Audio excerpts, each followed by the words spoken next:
কাৰণ এই সন্দৰ্ভত সদৌ অসম ট্ৰাইবেল সংঘৰ সৈতে কোনো ধৰণৰ আলোচনা অনুষ্ঠিত হোৱা নাই।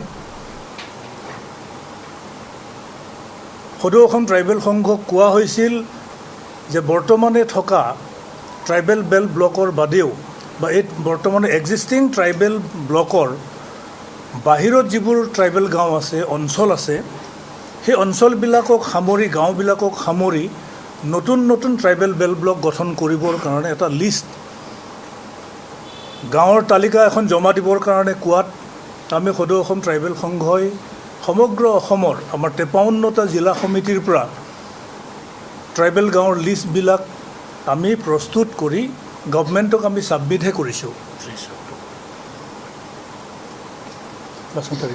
অক্টোবৰ। তোৰ ৰেভিনিউ এণ্ড ডিজাষ্টাৰ মেনেজমেণ্ট ডিপাৰ্টমেণ্টক ট্ৰাইবেল সংঘৰ পৰা 2500 গাঁৱতকৈ অধিক গাঁও তালিকা আমি চৰকাৰক দাখিল কৰিছোঁ আৰু চৰকাৰে নিজৰ প্ৰতিশ্ৰুতি ৰক্ষাৰহে সময় এতিয়া। কাৰণ গভৰ্ণমেণ্টে ডক্টৰ শৰ্মা নেতৃত্বাধীন অসম চৰকাৰৰ কেবিনেটে নতুন নতুন ট্ৰাইবেল বেল্ট ব্লক গঠন কৰাৰ কাৰণে কেবিনেট সিদ্ধান্ত গ্ৰহণ কৰিছিল। এই যিটো কেবিনেট সিদ্ধান্ত এতিয়া সেইটো কাৰ্যকৰী কৰাৰ সময়। আমি চৰকাৰক আহ্বান কৰিছোঁ যে অতি শীঘ্ৰে বৰ্তমানৰ ট্ৰাইবেল বেল্ট ব্লকৰ বাহিৰত থকা গাঁওবিলাকক অন্তৰ্ভুক্ত কৰি বা গাঁওবিলাকক সামৰি পেলাই নতুন নতুন ট্ৰাইবেল বেল্ট ব্লক গঠন কৰক, যাতে মাৰ্জিনেলাইজড ক্ষুদ্ৰ ক্ষুদ্ৰ জনজাতি গোষ্ঠীৰ লগতে অন্যান্য পিছপৰা শ্ৰেণীৰ জনগোষ্ঠীবিলাকৰ ভূমি যাতে সুৰক্ষা হয়। এই ভূমিখিনি সুৰক্ষিত কৰিবৰ কাৰণে আমি চৰকাৰক দাবী জনাই সেই লিষ্টটো আমি ছাবমিট কৰিছোঁ। আৰু বিগত সময়ছোৱাত আমি দেখিছোঁ যে সদৌ অসম ট্ৰাইবেল সংঘ তথা অসমৰ জনজাতি ৰাইজক সম্পূৰ্ণৰূপে অন্ধকাৰত ৰাখি বৰ্তমানৰ চৰকাৰখনে ট্ৰাইবেল ৰাইজ আৰু ট্ৰাইবেল অৰ্গেনাইজেশ্যনবিলাকক সম্পূৰ্ণ অন্ধকাৰত ৰাখি কিছুমান সিদ্ধান্ত গ্ৰহণ কৰিছে, যি সিদ্ধান্ত সম্পূৰ্ণৰূপে জনজাতি বিৰোধী। আৰু জনজাতিসকলে এইটোক সমৰ্থন নকৰে, কোনো ট্ৰাইবেল অৰ্গেনাইজেশ্যনে এইটোক আমি সমৰ্থন কৰিব পৰা নাই।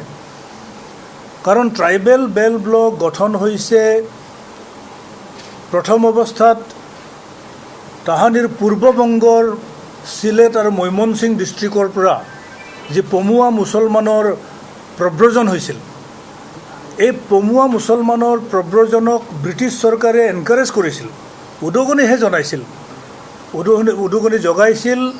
আৰু যিহেতু ব্ৰিটিছ চৰকাৰক টেক্স লাগে, টেক্স বৃদ্ধি কৰিবৰ কাৰণে, টেক্স পাবৰ কাৰণে, টেক্স সংগ্ৰহ কৰিবৰ কাৰণে তেওঁলোকে কি কৰিছিলে, তাহানিৰ পূৰ্ববংগৰ, পূব পাকিস্তান আৰু বৰ্তমানৰ বাংলাদেশৰ চিলেট আৰু মৈমনসিং ডিষ্ট্ৰিক্টৰ পৰা ব্যাপক হাৰত প্ৰব্ৰজন ঘটাইছিল, যাৰ কাৰণে অসমৰ থলুৱা জনজাতি খিলঞ্জীয়া বিভিন্ন পিছপৰা শ্ৰেণীৰ ৰাইজৰ ভূমি সংকটত পৰিছিল। আৰু এই ভূমিখিনি সুৰক্ষা দিবৰ কাৰণে এটা সময়ত লাইন ছিষ্টেম ডেভেলপ কৰিছিল, লাইন প্ৰথা প্ৰৱৰ্তন কৰিছিল।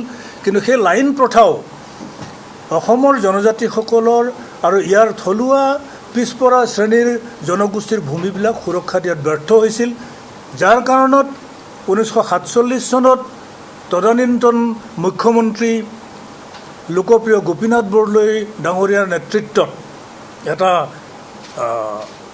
বোল্ড ডিচিশ্যন এটা লৈ এটা শক্তিশালী সিদ্ধান্ত গ্ৰহণ কৰি ট্ৰাইবেলৰ লগতে অন্যান্য পিছপৰা শ্ৰেণী, চিডিল কাষ্ট, নেপালী গ্ৰেজিয়াৰ এণ্ড কাল্টিভেটৰ্ছ আদি পিছপৰা শ্ৰেণীৰ ভূমি সুৰক্ষা দিবৰ কাৰণে ট্ৰাইবেল বেল্ট ব্লকবিলাক গঠন কৰা হৈছে। ট্ৰাইবেল বেল্ট ব্লকবিলাক গঠন কৰাৰ মূল উদ্দেশ্যটোৱে হৈছে যে ভূমিলোভী বহিৰাগতৰ পৰা বা ইণ্ডাষ্ট্ৰিয়েলিষ্ট, কেপিটেলিষ্টবিলাকৰ পৰা ট্ৰাইবেল আৰু পিছপৰা শ্ৰেণীৰ ভূমিখিনি সুৰক্ষা দিয়া। যিবিলাক জনগোষ্ঠীয়ে নিজৰ উন্নয়নৰ প্ৰতি নিজে চকু দিব নোৱাৰে, তেনে জনগোষ্ঠীৰ মাটিবিলাক বা তেওঁলোকে নিজৰ উন্নয়নৰ প্ৰতি যাতে নিজে চকু দিব পাৰে, তেওঁলোক অৰ্থনৈতিকভাৱে যাতে স্বাৱলম্বী হয়, শিক্ষাৰ ফালৰ পৰা তেওঁলোক যদি আগবাঢ়ি যাব পাৰে, সেইবিলাক ব্যৱস্থা কৰি পেলাই ট্ৰাইবেল বেল্ট ব্লকবিলাক সৃষ্টি কৰা হৈছিল।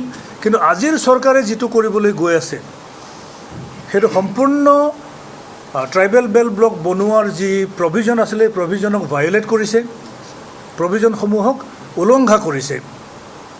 আমি আহোম, মৰাণ, মটক, কোচ ৰাজবংশী বা গোৰ্খাসকলৰ বিৰুদ্ধে নহয়, আমি টি ট্ৰাইব বা টি গাৰ্ডেন ট্ৰাইবেলৰ বিৰুদ্ধে আমি নহয়, আমি তেওঁলোকৰ বিৰোধী নহয়।